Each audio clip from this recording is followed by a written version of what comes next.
So please join me in welcoming Vladimir Pozner.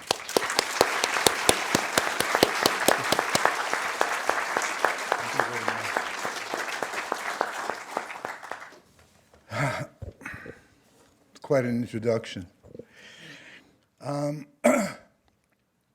like to say a couple of words about who I am and what I am, notwithstanding what we just heard.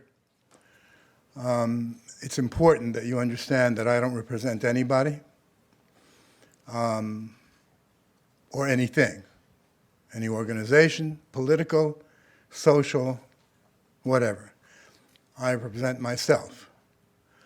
I am an independent journalist, and that's an animal that is disappearing in Russia and not only in Russia.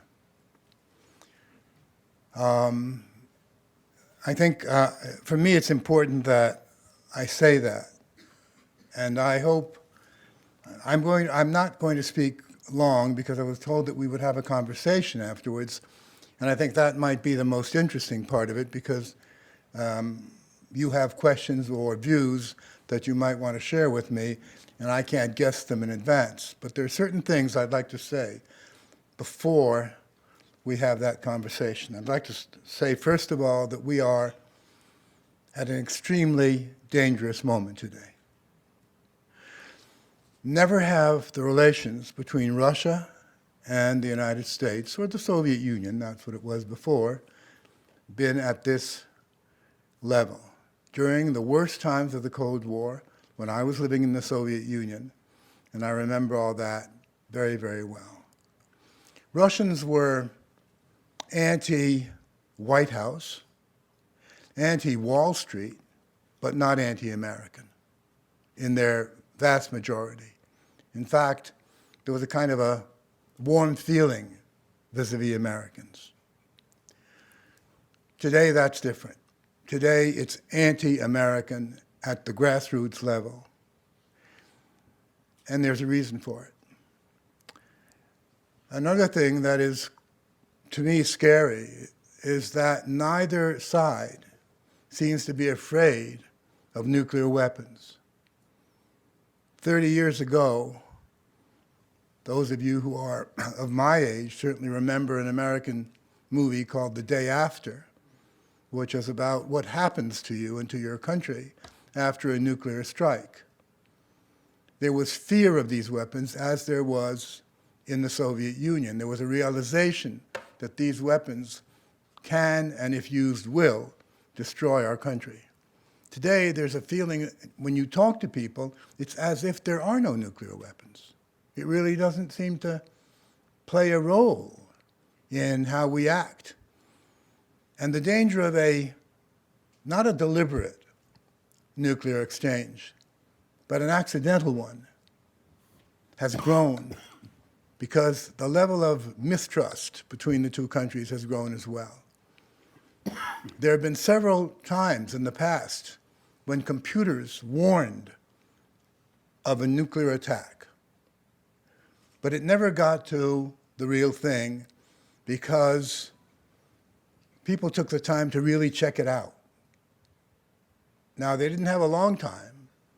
If an ICBM is launched from Russia, it'll take about 10 minutes for it to hit the US. So you don't have and vice versa, obviously. So you don't have a long time, but you do have some. But my feeling is that if today those same computers malfunctioned and said on either side that an attack has been launched, the response would be immediate, because the feeling is that this is what's going to happen. Not that long ago, we were all very optimistic, weren't we? Gorbachev, Gorby, Russians, we're going to be friends, we're going to be... And in such a really short period of time, how did this happen? Why are we at the point that we are today? And I'm not saying who's to blame, because that's not a productive way of looking at things. But we should try to understand exactly what did happen. The Soviet Union, once Gorbachev took over, didn't really last very long. He came to power in March of 1985, and by December 1991, there was no more Soviet Union. Some people say it collapsed. It didn't collapse. In a place called the Belaruskaya Pushcha, which is a kind of a forest, 3 presidents, the president of Ukraine, the president of Belarus, and the president of Russia proper, Mr. Yeltsin, decided to part company, decided to disband the Soviet Union. Now, each had his own reasons, definitely, but if we look at Mr. Yeltsin, his reason was very clear. He was the president of Russia, so he was number 2 to Gorbachev, because Gorbachev was president of the Soviet Union, of which Russia was part, the largest part, but only part. Get rid of the Soviet Union, and there's no president, and you get rid of Gorbachev. And that's precisely what he did. So no more Soviet Union, quickly no more Warsaw Pact, of course. That is to say, countries that were usually called Soviet satellites were part of a military alliance with the Soviet Union. That alliance disappeared. And so the United States had to figure out, how do we deal with this new entity called Russia? How do we deal with it? There's no more Soviet Union. What is going to be U.S. policy vis-a-vis this country? And of course, Yeltsin also had to think about what is going to be Russia's attitude towards the United States. You may remember that soon after the Soviet Union ceased to exist, in I think it was February of 1992,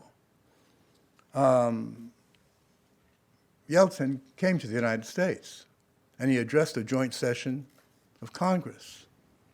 And he said, the people of Russia are offering their hand to the people of the United States in friendship to build a better world, a world without war, a world without peace. And this was exactly what the vast majority of Russians wanted. And I would even say that today, the vast majority of Russians would like to have, if not a friendship with the United States, at least a partnership. There's no doubt to my mind that that's the case. So that was what Yeltsin wanted. And what kind of response did he get? What kind of response did Russia get? Well, the United States could have picked 2 ways of treating Russia. One was to say, let's treat Russia like we did our enemies after World War II. Germany, Italy, and then some of the countries that were occupied, such as France, or were not occupied, such as UK, but were really badly hurt. Let's find a way to see to it that in those countries, Nazis, fascists do not come back, and communists do not come to power. And may I remind you that in those days, the Communist Party of France and the Communist Party of Italy were very, very powerful.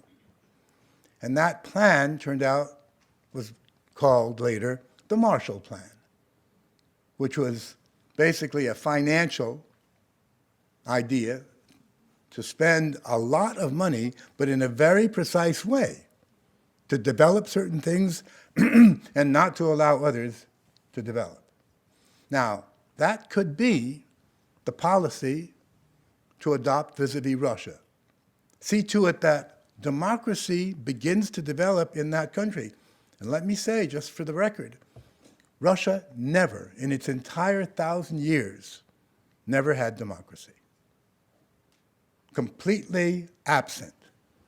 So it wasn't like something that once upon a time Russians had and then they lost, but they knew what it was. They didn't know what it was. So let's spend money on getting democracy moving in Russia and seeing to it that the communists do not get back. And that could have been one approach.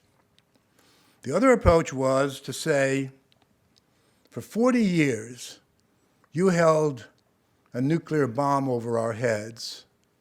You lost the Cold War, and you're going to pay for it.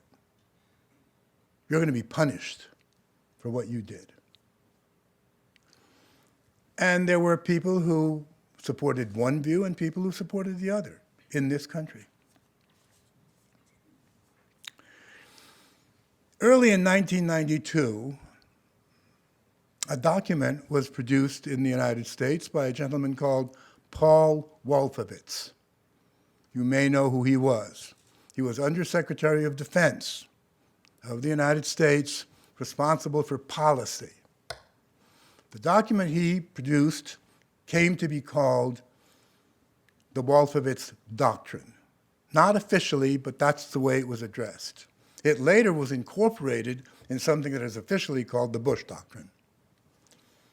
That document was leaked to the New York Times, and so it became public.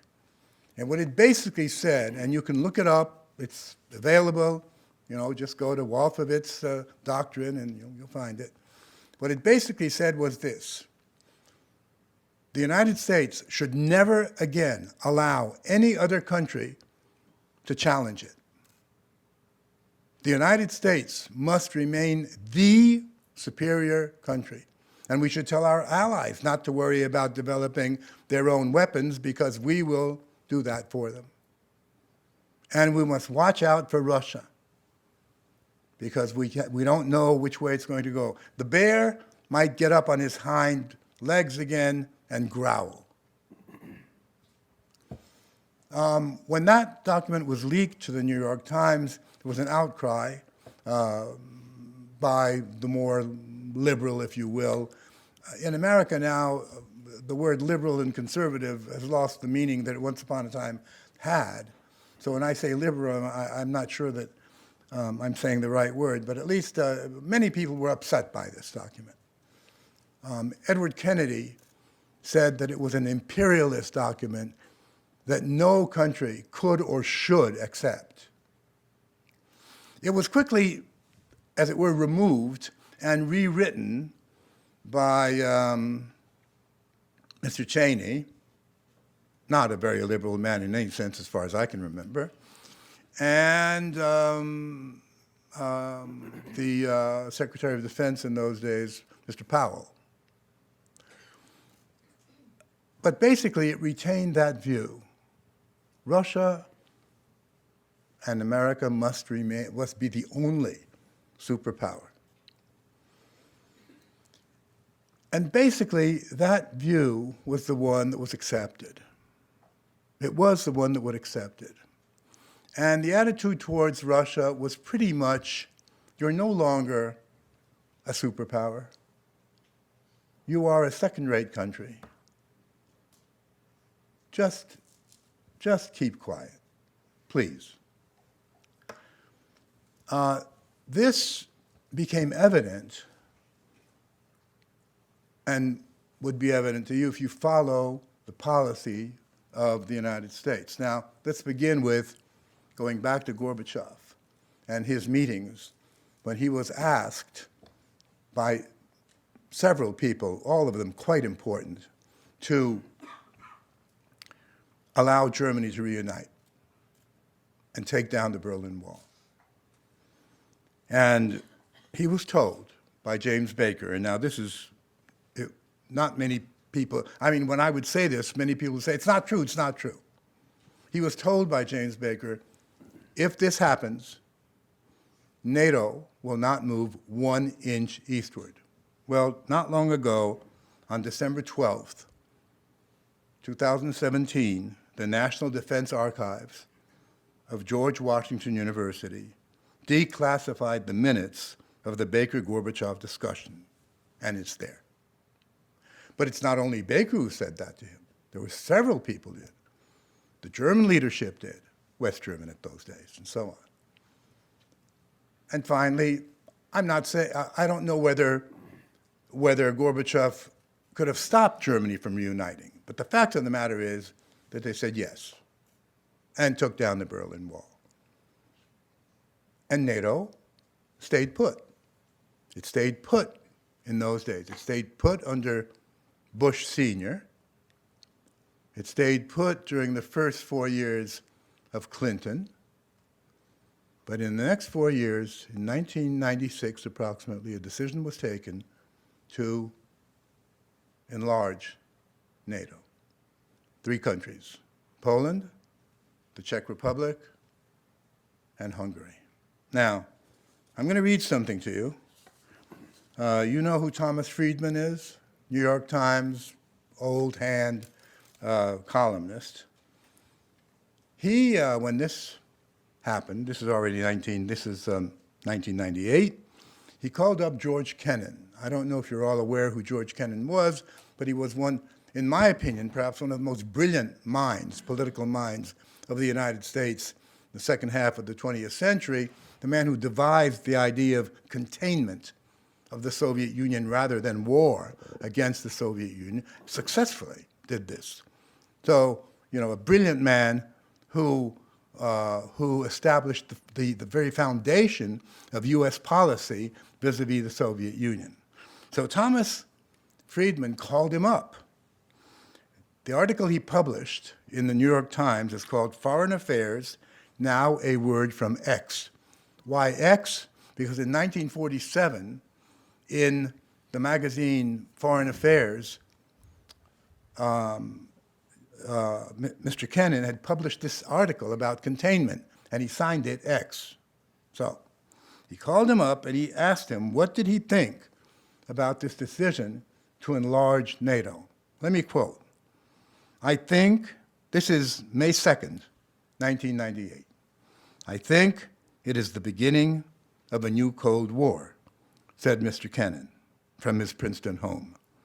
I think the Russians will gradually react quite adversely, and it will affect their policies. I think it is a tragic mistake. There was no reason for this whatsoever. That decision, and now I'm giving you my opinion, is what really started this relation, turning it south, as you might say. That's where it all began. Because the Russian reaction, and specifically this is 1998, so this is Yeltsin, late Yeltsin, was, you promised not to do this. So how do we trust you if you make a promise? I would also like you to perhaps try to solve a little problem. It's a kind of not mathematical.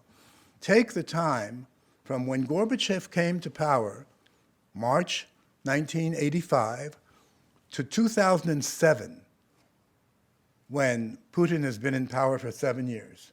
That's 22 years. I ask you to find a single thing in foreign or domestic policies done by the Soviet Union while it still existed, and then Russia proper, that might in any way anger, irk, disappoint the United States. Let me answer that for you. Nothing. Not one thing during that period. Now, what did Russia get as a result of that? First, the enlargement of NATO.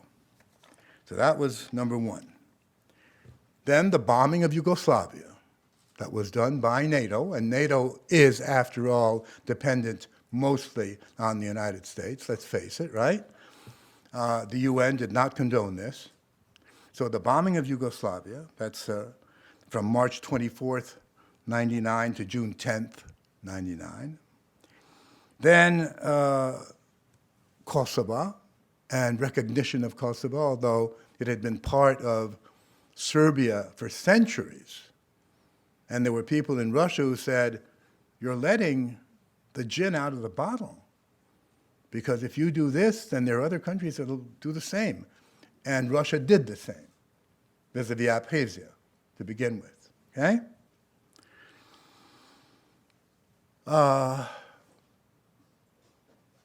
Yeltsin was very angry. he made a speech. He said, and of course this is very Yeltsin-like, he said, "We're not Haiti. You can't treat us like Haiti. We're a great country. We have a great past, and Russia will come back. Russia will come back." He was really, really angered. Didn't say the politically correct thing, but he spoke his mind.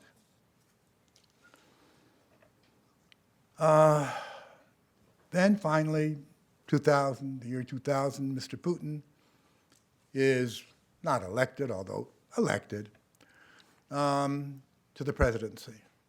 And one of the first things he does is to ask for Russia to become a member of NATO. Why not be a member of NATO? NATO was created to defend Europe, and perhaps not only Europe, from Soviet aggression, from a country that you couldn't predict. There is no more Soviet Union, and there is no more Warsaw Pact. Why can't we create an organization where we're part of it, said Mr. Putin, and act together to protect from some kind of aggression?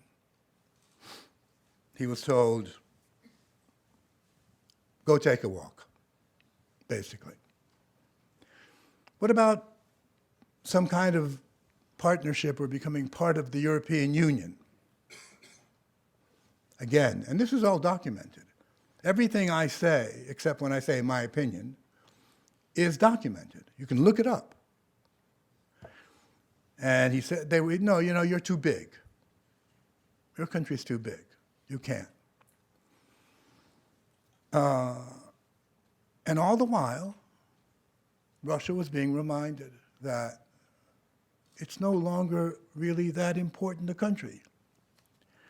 Now, one of the things you must keep in mind is that much like the Americans, the Russians believe that they have a mission, that their country was selected by destiny. Now, my being French, I laugh at that. I laugh both at you and at them, because we French know that we're the best, and we have no mission. That's it. But seriously speaking, that's a fact. And so the sense of losing this aura of greatness, of being told, we don't care about you. The reaction of the average Russian to that was one of, you're insulting me. You don't respect me. And so the anger, gradually, and the anger focused on Gorbachev. Many, many Russians figured, you sold the country. You don't stand up to these men, to the United States. And then the same thing for Yeltsin. You'd be surprised how unpopular Gorbachev and Yeltsin are today in Russia. Maybe 5% support them, precisely for that reason. Well, there are some others as well that have to do with economic things, but nonetheless. So now here we have Putin, who, as you know, as soon as 9/11 happens, calls up Bush Jr., W., and offers his help. And yes, and does help in Afghanistan. And if you want to have your soldiers, your military people in Central Asia, right on our borders, be my guest. And in Georgia, absolutely. So it's not just words. We want to fight terrorism together. And gets nothing in exchange. So finally, in 2007, in Munich, speaking to the group of 20 in Munich, Putin says this. This is February 10th. I think it is obvious that NATO expansion does not have any relation with the modernization of the alliance itself or with ensuring security in Europe. On the contrary, it represents a serious provocation that reduces the level of mutual trust. And we have the right to ask, against whom is this expansion intended? And what happened to the assurance of our Western partners made after the dissolution of the Warsaw Pact? Where are those declarations today? No one even remembers them. But I will allow myself to remind this audience what was said. I would like to quote the speech of General Secretary Mr. Werner of Brussels on May 17, 1990. He said at the time, quote, "The fact that we are not ready to place a NATO army outside of German territory gives the Soviet Union a firm security guarantee." Where are these guarantees? And do you know what the answer was?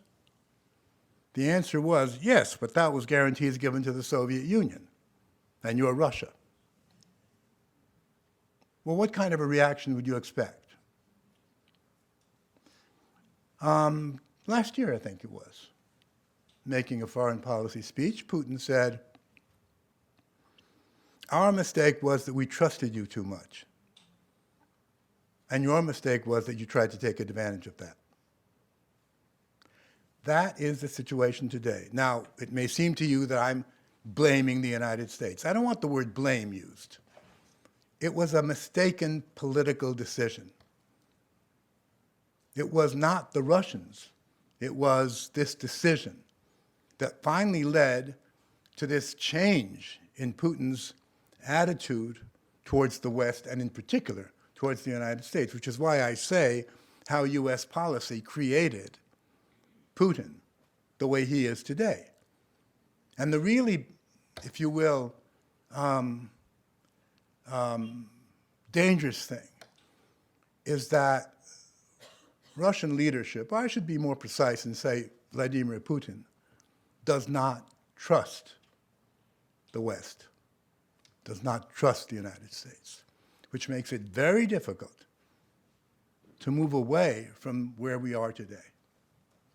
So that's something I want to underline. So we are now in a new arms race,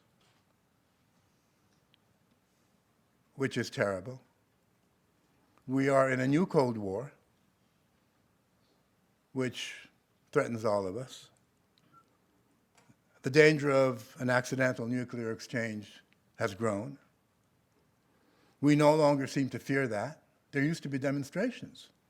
You know, get rid of nuclear weapons. That's not happening anymore. The possibility of a terrorist organization somehow getting a nuclear weapon has grown. And to make it look like someone used it on each side, not the terrorists. So that, I believe, is something we should all understand. And finally, as someone who works in media, I would like to say that Russian media, mainstream, I mean mainstream media, paints America black. Russian media, mainstream media, controlled directly or indirectly by the government,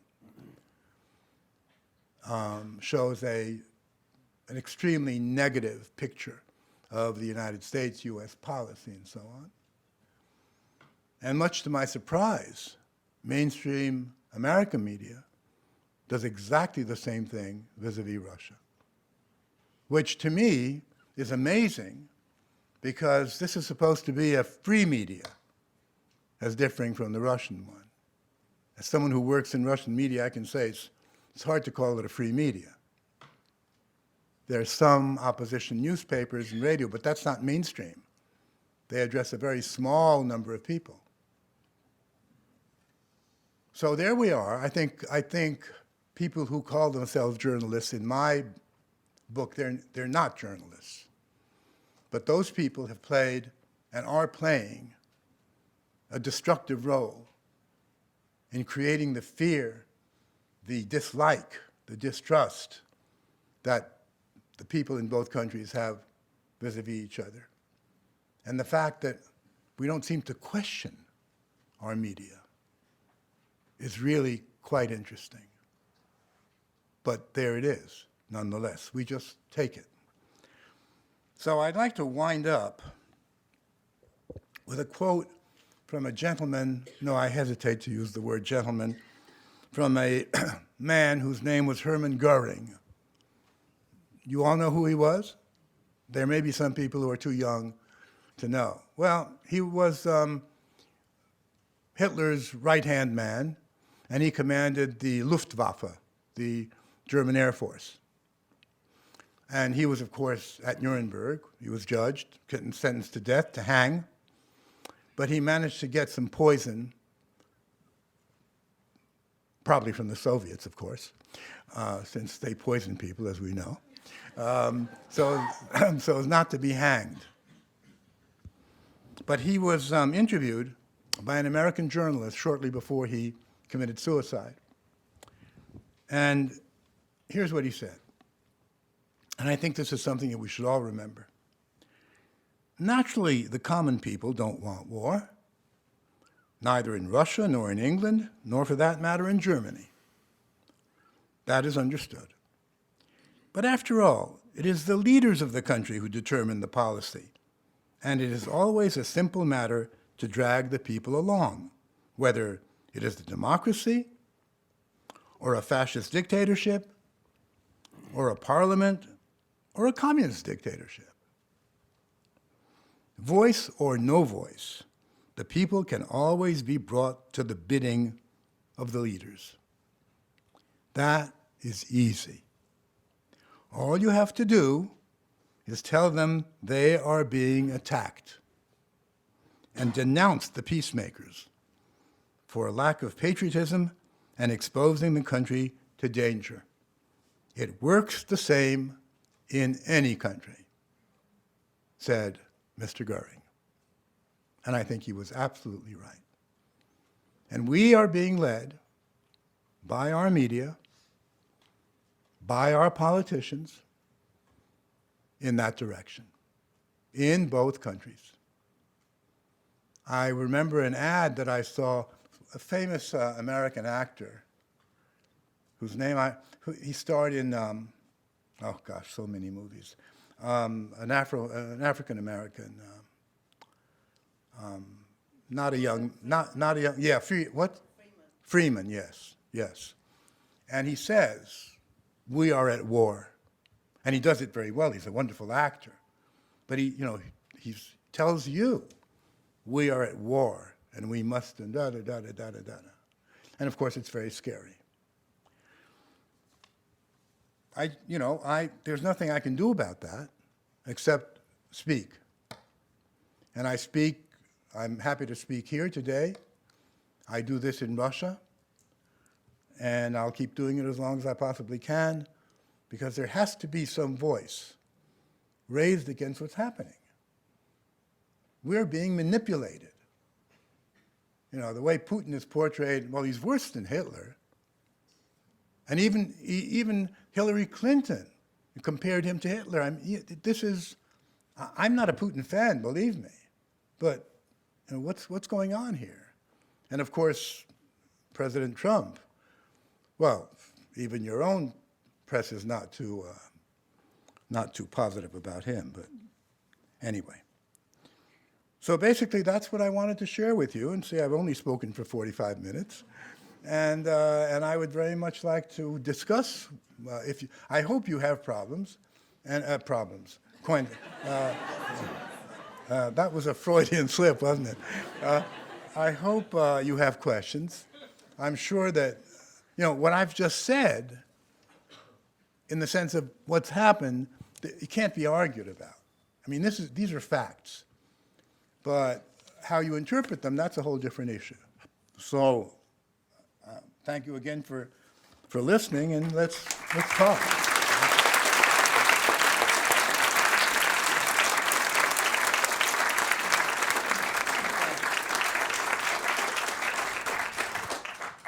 So I am acutely aware of which one of us has more experience in this kind of a forum. So I think I will skip the part where I ask the first question and open it up for questions and comments with the following suggestions and guidelines.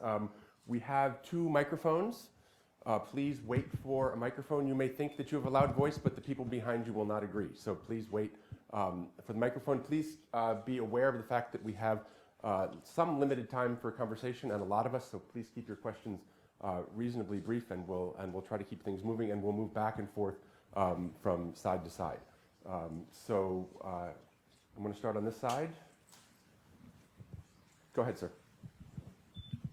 I'm very interested in your take on Russian interference. The U.S. intelligence overwhelmingly concluded that Russia is involved in U.S. elections, and I don't think I'm over assuming in saying that the Russians are in favor of the Republicans. So I'm very interested in your take on that. Well, I think that's a question a lot of people have.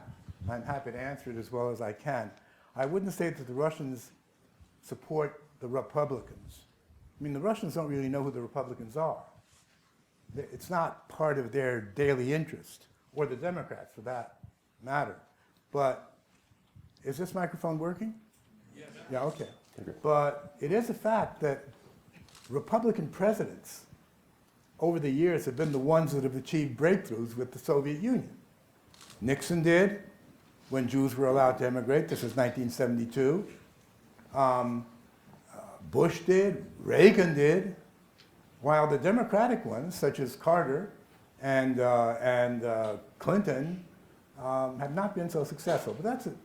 Russians did support, including the Russian leadership, I'm certain, did support Trump. Now look, they had a choice. Hillary Clinton or Donald Trump. Hillary Clinton said that Putin was a former KGB agent and had no soul, and compared him to Hitler.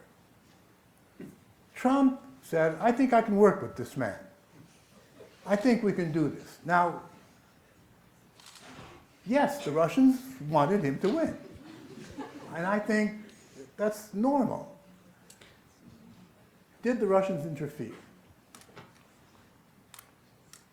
Officially, Putin denies it. The Russians officially deny it. U.S. intelligence, different intelligence, says it can't furnish the exact proof, but it is certain that they did. I've been reading, just recently, there was this huge, I don't know how many pages, special issue in New York Times about the, pages and pages with wonderful, wonderful illustrations that are supposed to really prove, like this, this kind of thing. This is journalism. Interesting, isn't it?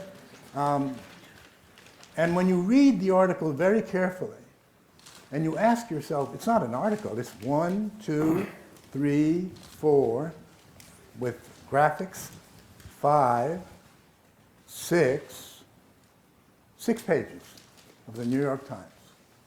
And when you read it carefully, you ask yourself, why was it published now? There's got to be a reason for this, right? I mean, this happened a while ago. What is the idea?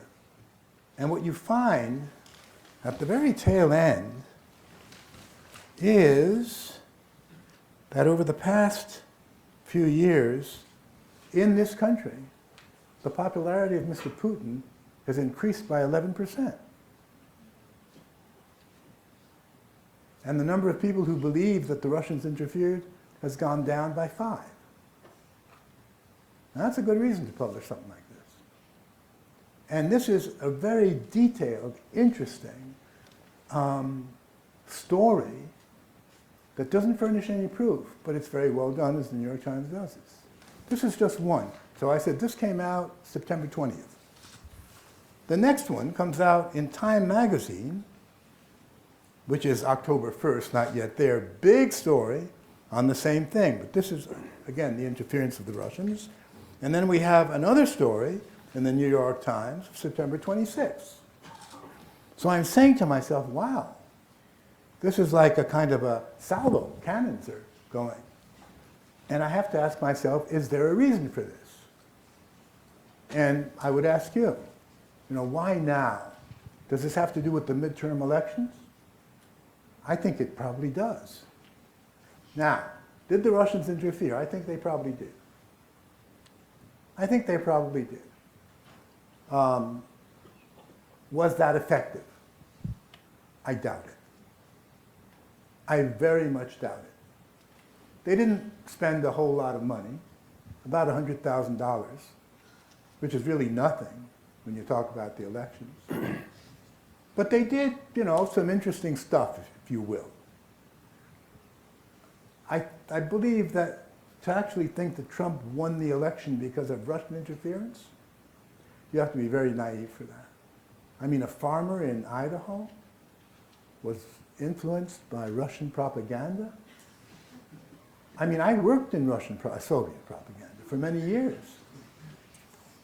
And I'm not of the highest, how should I say this? It's not that great, that propaganda, It's not something I'm proud of what I did. Perhaps what I do today is because of what I did back then, mea culpa. But really, was Putin the man who said, let's do this? I don't know. I can't say yes or no to that. I'm a journalist. Give me proof. Give me proof. And I'll say yes or no, depending on that. But I think, there was probably an attempt to do it. And so what? Does America ever interfere in elections? Anywhere? Never? Why is it okay for you and not okay for them? That's a question. Well, I got an answer to that from one former CIA high-ranking gentleman. He said, well, you see, yes, we do interfere, but we interfere for good, and you interfere for bad. So I thought, well, that's it. So that's how I would answer your question. I would say yes. I would not exaggerate the result of that, the impact of it, and I would say that it's being used as a political ploy in this country now for a variety of reasons. And it only really surfaced after Hillary lost. Before that, it wasn't there. But you had to find a reason why she lost. And of course, it was the big bad Russian bear. And that's par for the course, isn't it? Let's have the next question. What is your opinion of the past Trump-Putin meeting? And do you think it was for show, or do you think it's actually a reason trying to better our relations? Even if it was for show, it was good. It was good for, how should I put this, for public feeling. At last, these two men, one of whom is the president of the most powerful country in the world, and the other is the president of a country that has 10,000 nuclear warheads and may not be that powerful, but is very dangerous. These two men have gotten together, and that in itself is positive. Nothing was really achieved. But I would say that one of the important things is it seems to me that the two men kind of like each other. And that's very important. Gorbachev and Reagan were completely different human beings. I mean, completely. But they like each other. And they achieved some really incredible breakthroughs when you think about it. So I think it was a good thing. I think it was a first step. Of course, here, the reaction to it was very negative because supposedly, well, what Trump said, that he trusted Putin and that he trusted his intelligence. So it was kind of, how can you trust both? They're saying opposite things. And there was a lot of talk about the fact that he lost to Putin. What did he lose? He gave Putin the opportunity to be on the same stage with him. That's true. That's true. Did that increase Putin's stature? I don't think so. I don't think so at all. And I hope that there's a next meeting. I hope there is.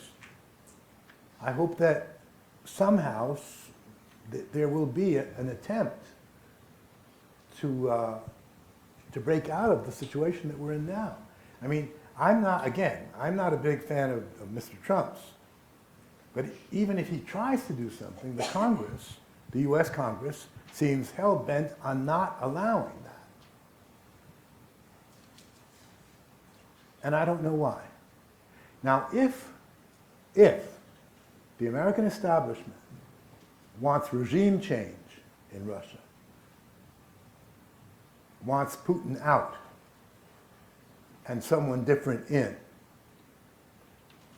if that is the aim of the people who run this country, let's put it that way, that is extremely dangerous. It's not going to happen. It's not going to happen. Russians are living worse today than they did 5 years ago. The sanctions are hurting. But the average Russian is saying, we're being punished for things we never did. This is not fair. This is the American bully throwing his weight around. And we'll take it. We can take it. And I think that's true. The Russians, the tougher it is, the more tough they become. They're pretty weak when things are good. No, it's true. But when things are tough, that's when they're really, And I was reading this book by Arthur Schlesinger, Jr. It's called The Cycles of American History. And he dwells on 1850, when there were revolutions in Europe in 1848, and there was a Hungarian Revolution, and the leader of that revolution was a man called Kossuth. And finally that revolution was destroyed by the Austrians and the Russians. And so, speaking in Congress,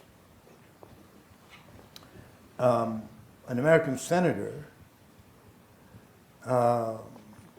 said that the United States should interfere. This is 1850. And Senator Yale, and there's this quote. He said, the future historian might start off his chapter about the year 1850 in the following manner. At the commencement of this year, the American Senate, the highest legislative body of the world, the wisest, greatest, and most magnanimous people that ever lived or ever will live, forgetting and neglecting the trifling local affairs which concerned their own limits, constituted themselves into a high court and proceeded to try the nations of the earth for atrocious acts of despotism. 1850, the idea that the United States has the right to interfere in other countries because they behave badly from a U.S. or other point of view, from a U.S. point of view. 1850. Well, then you begin to understand a lot of other things, because that's what the United States has done time and time again. But when another country does that, that's not permissible. So in Syria, if the U.S. goes in to protect the so-called and support the so-called moderate opposition, and the Russians go in to support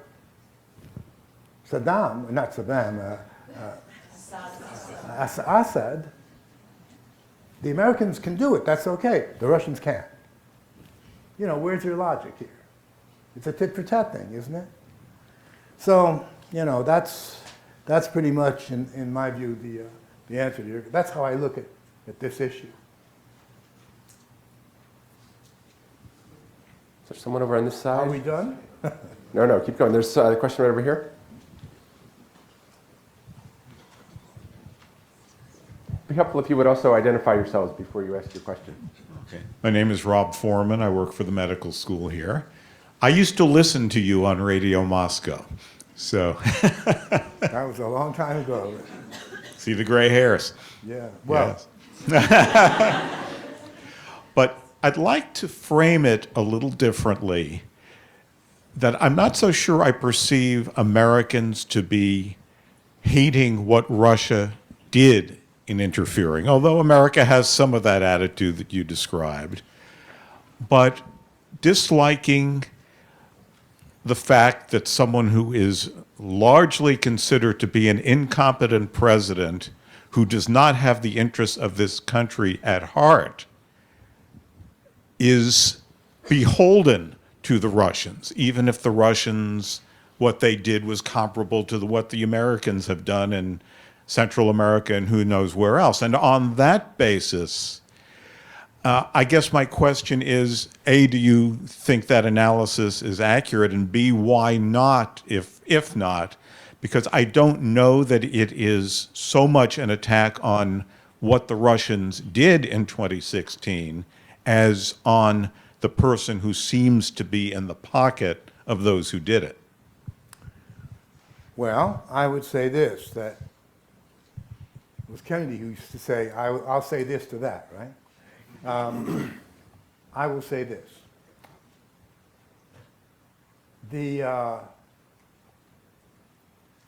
What I said initially, when I compared what Trump was saying during the presidential campaign and what Hillary was saying, it's obvious to anyone that the Russians would support Trump.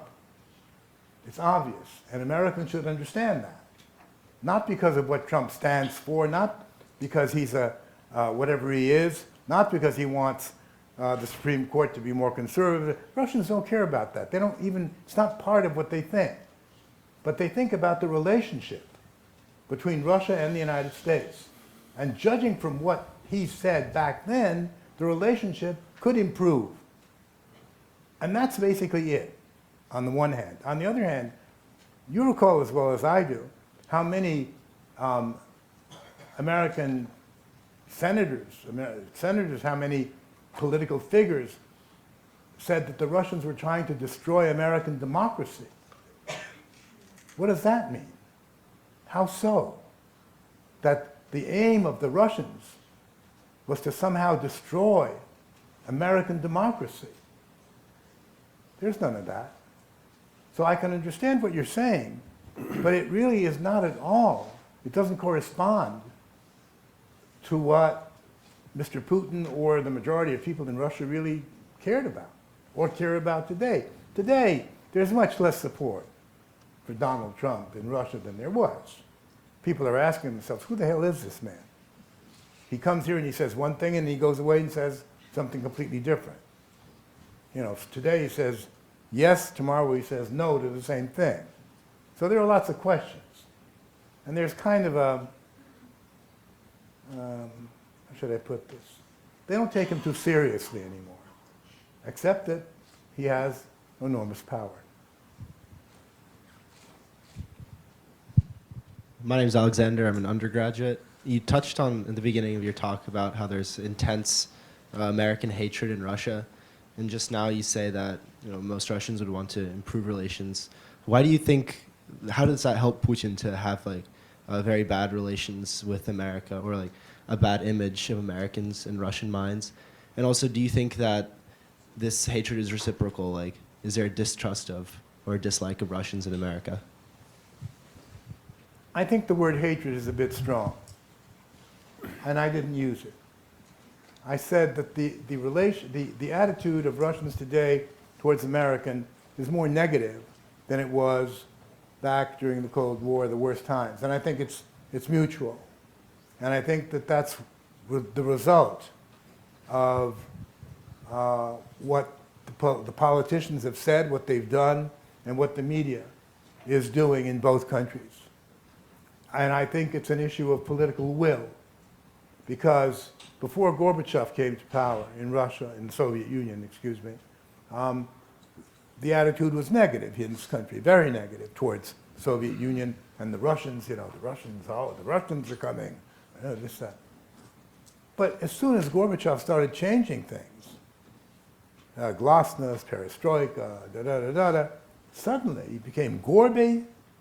He became, America's favorite guy. So I think that if there is a desire on both sides to change that attitude, it can be done very quickly. And that's why I say that we're manipulated. We are manipulated. And we all say, well, I'm totally independent. It's not true. We make our decisions and we come to certain conclusions because of what we read, because of what we see, and because of what we hear. So basically that's it. I would say that certainly the internet allows us to get a much broader picture. In fact, we could communicate with the other side via the internet. It's not happening very much, but it is a little bit. So that how should I put this? The ordinary citizen could do a lot to change what's happening in both countries. And it's a two-way street. And I think it's people like you, that is to say of your age, they're the ones who, for me, are the reason for optimism. Because you can do this, whereas people of my age and slightly younger can do far less. So I would hope that, what I've said today might lead you to look into this. And I don't say to anyone, believe me, trust me, heaven forbid. Look into it. That's all I would say. So I was struck in both your talk and now your sort of mutual indictment of the media on both sides. And I've been curious for a while about how this may or may not be different to what this picture looked like, say, in the mid 1980s. Well, the difference. I wonder if you could recall. So just take the New York Times. I mean, I wonder if you could recall with, what New York Times reporting about Russia, about the Soviet Union, was like in the 80s. Yeah. And whether you see significant differences. Let me give you an example. Back in the 1970s, 1980s, all of the major television networks, which are the most powerful in the sense of affecting, back then especially, affecting people's views, all three of the major networks, ABC, CBS, and NBC, had bureaus in Moscow. The head of the ABC bureau was a woman by the name of Anne Garrels. Well, that was a rare thing in those years for a bureau to have a woman as a chief. Not only that, but she spoke Russian. And I'd like to tell you that the vast majority of American journalists did not speak Russian. They had interpreters. She did. And one day, and I met her at some reception, and I was doing the show that I did for Moscow Radio, and we talked, and she said, "You should be on U.S. television." I said, "Well, how does that happen?" She called up Ted Koppel. You remember who he was, right? Nightline. I hope you've not forgotten. And she said, Ted, instead of having dissidents on all the time, who represent 0.0 point something of the country, of the Soviet Union, she's put on someone who can express the Soviet viewpoint and who can do it in English. So I got on Nightline, and since I was not your typical Russian as far as the American audience was concerned, who is this? I had great ratings, and so I was on again and again and again, and then on NBC and CBS and here and there. Today, that wouldn't happen. I was allowed to argue the Soviet viewpoint on American television. I was allowed to do that. Ted would invite someone from the State Department to rebut me, and very often the State Department would say, "We're not going to do this because Pozner's a pain in the whatsits, and we don't want to talk to him." That's fine. Today, I would not get that possibility to be on a major network regularly. And that's what's changed. That's what's really changed. And I've come to think that government censorship, official or not official, when the Soviet Union was official, there was an official censor, you had to go with your piece and the censor would read it, stamp it, censorship. Today that doesn't exist in Russia. But of course there's censorship when, you know, the boss says, no, you can't say that, or you can't print that. So, and I'm talking now about mainstream media, right? So I call that government censorship. But there's something that I call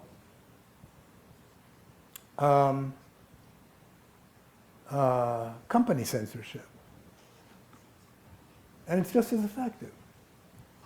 And what's happened with American media, much to my regret, is that what used to be independent, you know, CNN belonged to Ted Turner, and he ran it.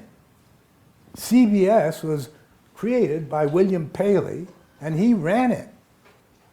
But gradually, many of these very important sources were bought by larger companies. CNN, he sold it to NBC, NBC was bought by AOL, ABC by Disney, and so these very important media organizations became part of huge conglomerates, and information was then made very different. The attitude towards what media is supposed to do changed dramatically. I asked a group of people, I paid for it actually, to try to find in the New York Times, over the past 3 years, 2015, 16, 17, any positive article about Russia. One positive article. Didn't find any. Not one. Now I say to myself, if that isn't censorship, then what is it? I mean, there have to be people who come to Russia and say, gee, they have good ice cream, you know? Or they have great theater, and they do. And people are standing in line for theater tickets. And that's a nice thing, right? Give a more or less accurate, no. It's all negative. And that's the New York Times, let alone everything else. To me, it's terribly disappointing because I worked here for many, CNBC for quite a few years until a man by the name of Roger Ailes, I don't know if you recall who that was, he killed our program because we were too liberal. Just didn't resume the contract, and that was that. So I know what freedom of the press is on both sides of the fence, as it were. It's a different issue. So that's what I'm saying, that we, in a strange way, corporate censorship is just as effective and sometimes far more sophisticated than government censorship. I think we're over on this side of the room, and people in the middle are also welcome to ask questions. Somewhere, I see a hand way in the back.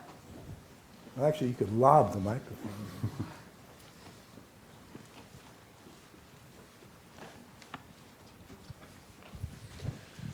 So my name is Rick Schneider. I work with Rivendell Institute at Yale. Where are you? Right here. Oh, okay, thank you. I'm also a visiting professor, have been at MGIMO, and currently at Vyška. Yeah. So my question is, from your discussions, experience with leaders in Russia, do you sense any room for compromise on Ukraine? I mean, after all, maybe the big sticking point right now in our relations is all of the sanctions, most of the sanctions, other than Magnitsky, of course, but most of the sanctions are about Ukraine, and Donbass is a big problem. So is there room for compromise to fix that? First of all, I applaud the question, because the key word is compromise. The key word is compromise. I had asked for the possibility to show a map. Is that still possible, or is that not possible anymore? I want to answer your question because I want to show something. that I think is important. I asked, oh my.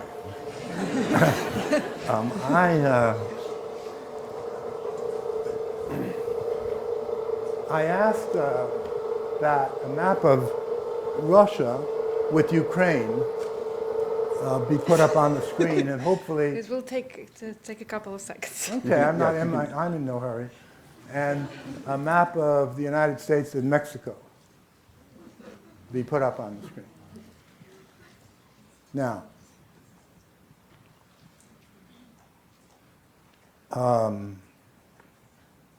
let me go back to the Cuban Missile Crisis,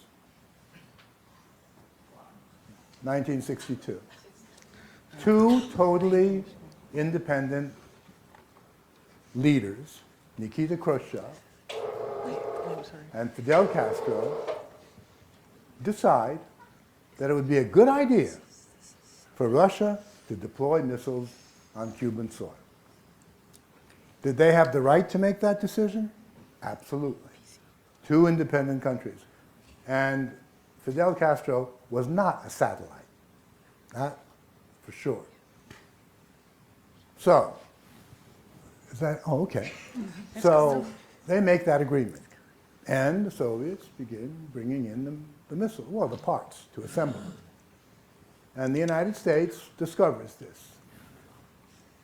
That's not it. All right. Someone else's. That's And, no. and No. I Kennedy says to the Russians, turn your ships around or we will sink them. And if that leads to World War III, so be it. And the Russians turned their ships around. But there was a compromise. Not made public in this country at that time. Kennedy agreed to pull out American missiles that were deployed in Turkey in exchange. Because the Russians said, look, you have missiles in Turkey right on our border almost. You say our missiles are an existential threat, well, so are yours. Take them out and we will not deploy ours. That was a compromise. Now, Kennedy asked that this not be made public because it would kind of be seen as a loss of face and blah, blah, blah. And it wasn't made public, and then it was later on. So that was a compromise. And it helped avoid World War III. Well, this is not yet happening. You may have to sort of ask folks to conjure in their mind's eye. All right, I will do that. Yes, I think you I can, will if try you want that. to do. So now, the Russian leadership sees NATO as an existential threat. Rightly or wrongly, that's not the point. The point is that that's the way it's seen. And this is not politics. You know, why would you bring NATO closer and closer to our borders, they say. In Latvia, it's on the border. In Estonia, it's on the border. Now, Ukraine is moving westward.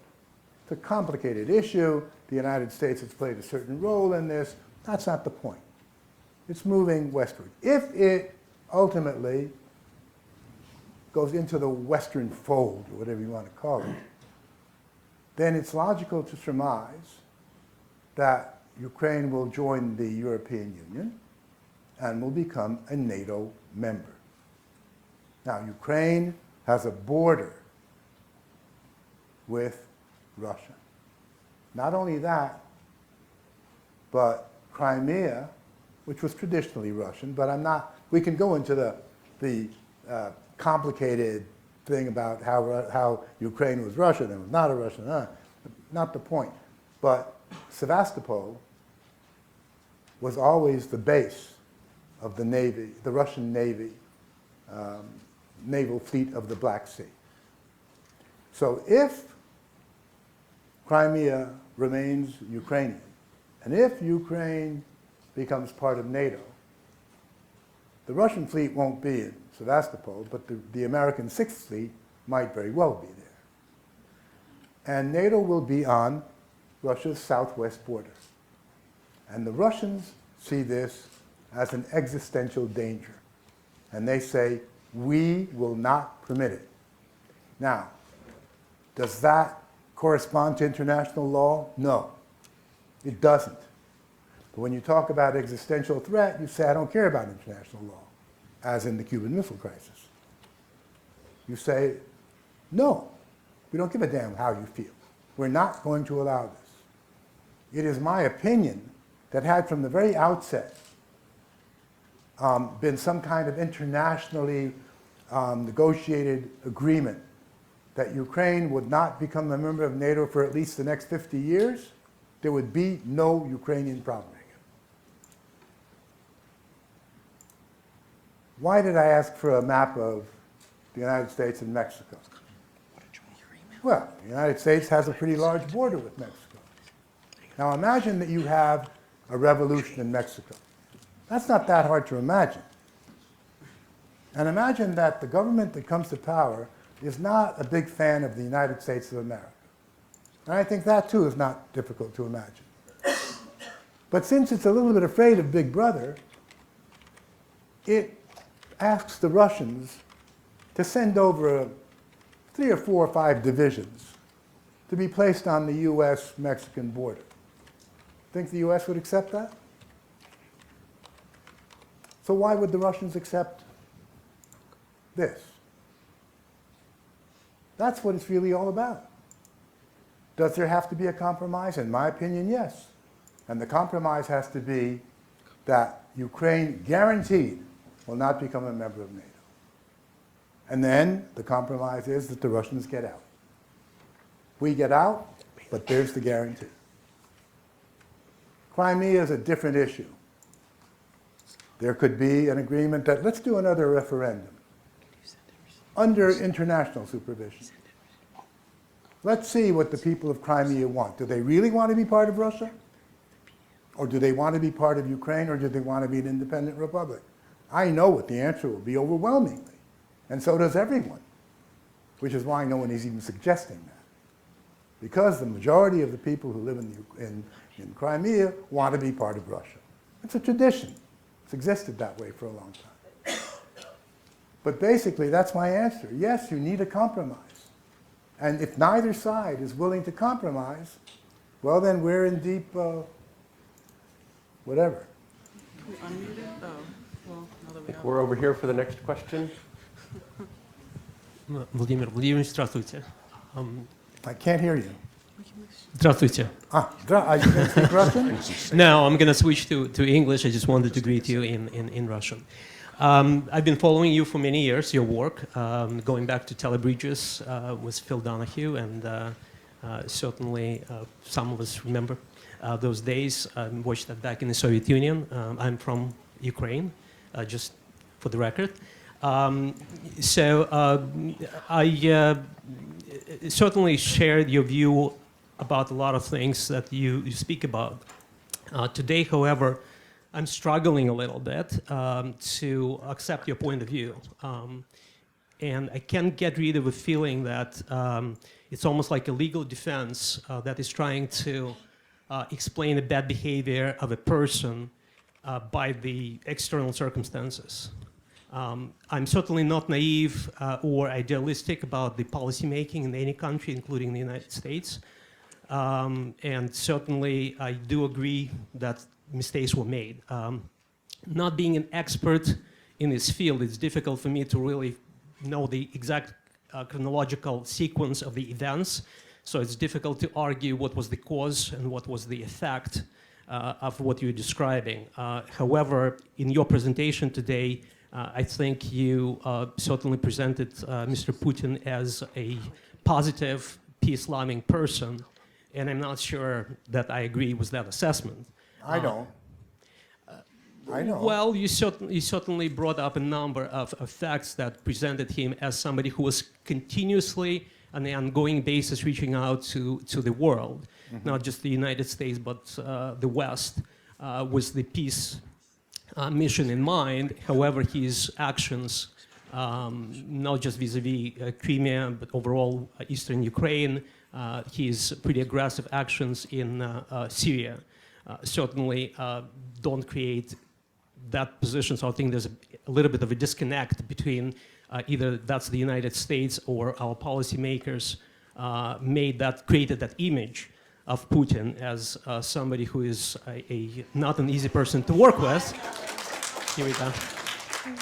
But certainly his actions in many ways, and not just his actions, but also the aggressive tactics of the military, Russian military in a lot of these regions don't support that view. But to get to my question, I think while generally if we, for discussion's sake, agreed to accept that the US and maybe the Western world contributed in a way to that image of Putin that you described,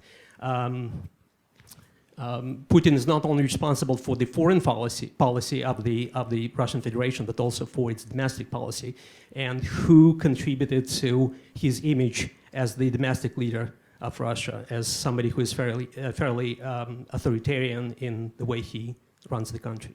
Thank you. Well, that wasn't a question, but I'll answer it.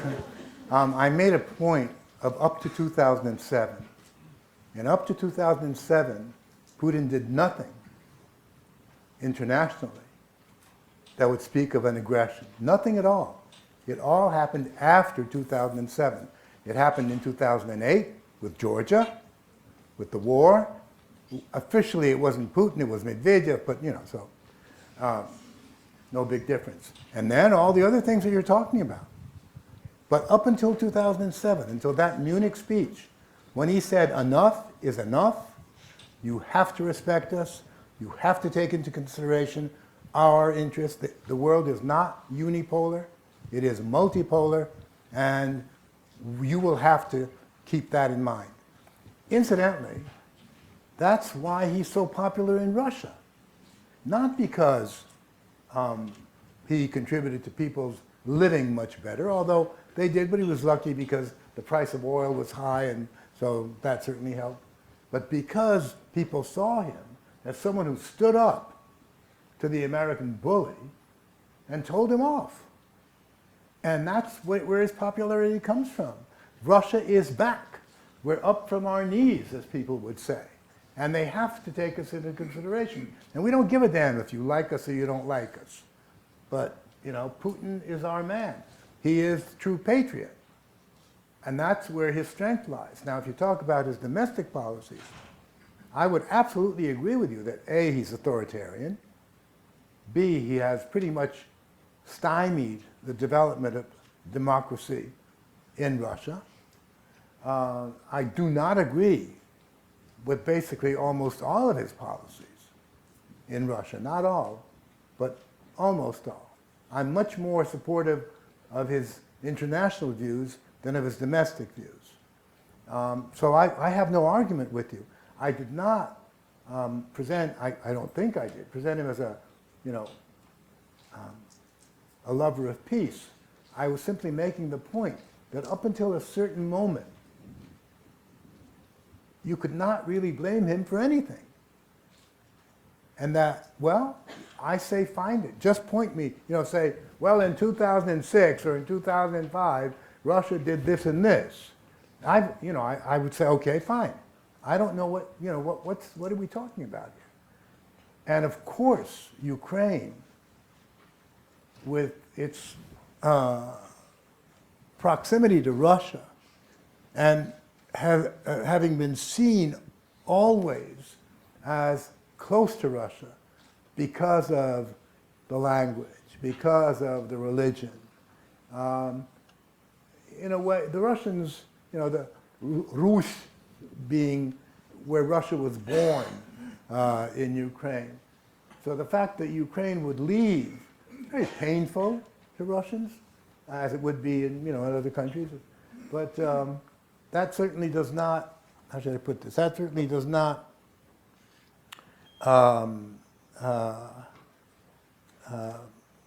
make Putin blameless in what's happened in Ukraine. So I have no argument with you at all. But because of the mistakes that we're making, in my opinion, that were made, you have now a man who has a very different outlook than he did. How many years ago now, you know.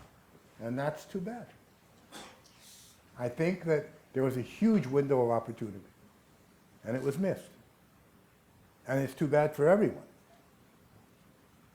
I see a hand right up here. Hi, my name is Anastasia. I'm from Moscow. So I grew up in Russia, but I've lived in the US now for 5 years.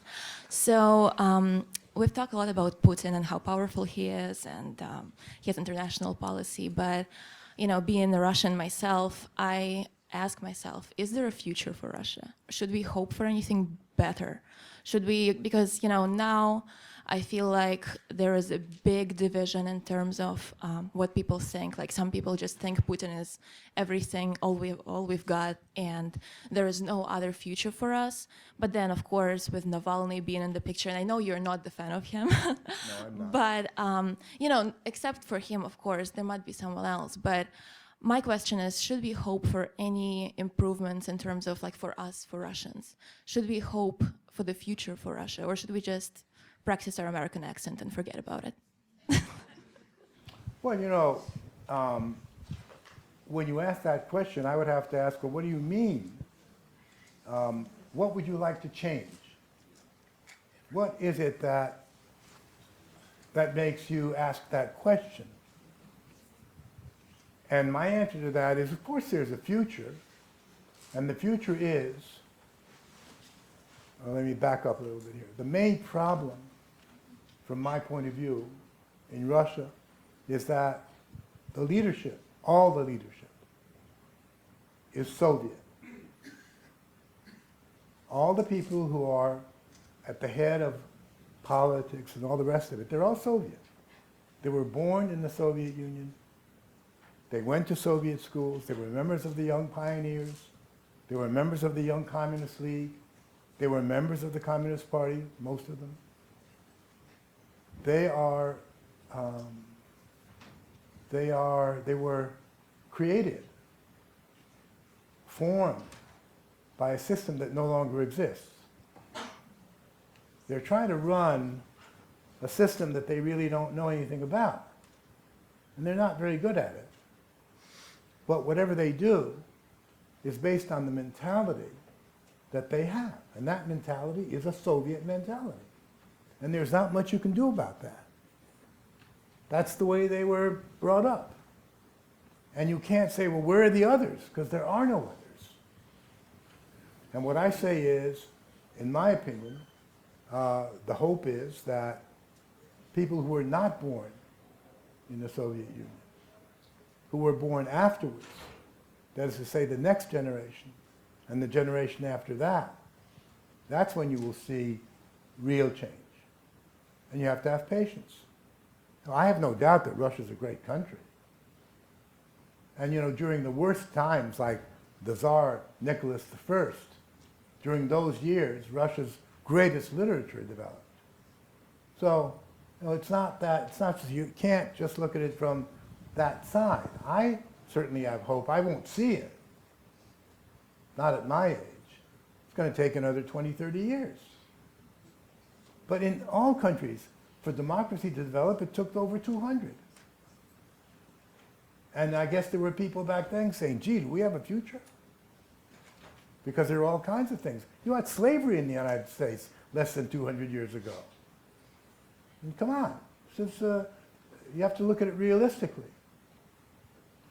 So my answer to you is yes, I absolutely do believe it, but it's going to take time. And you cannot do anything about that.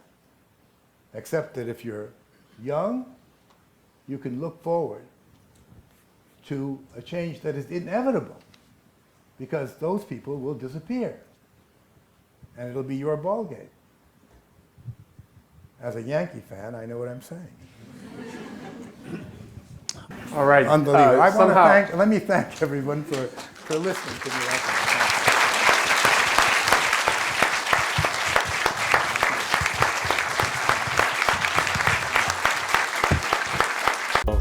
Link is below the video.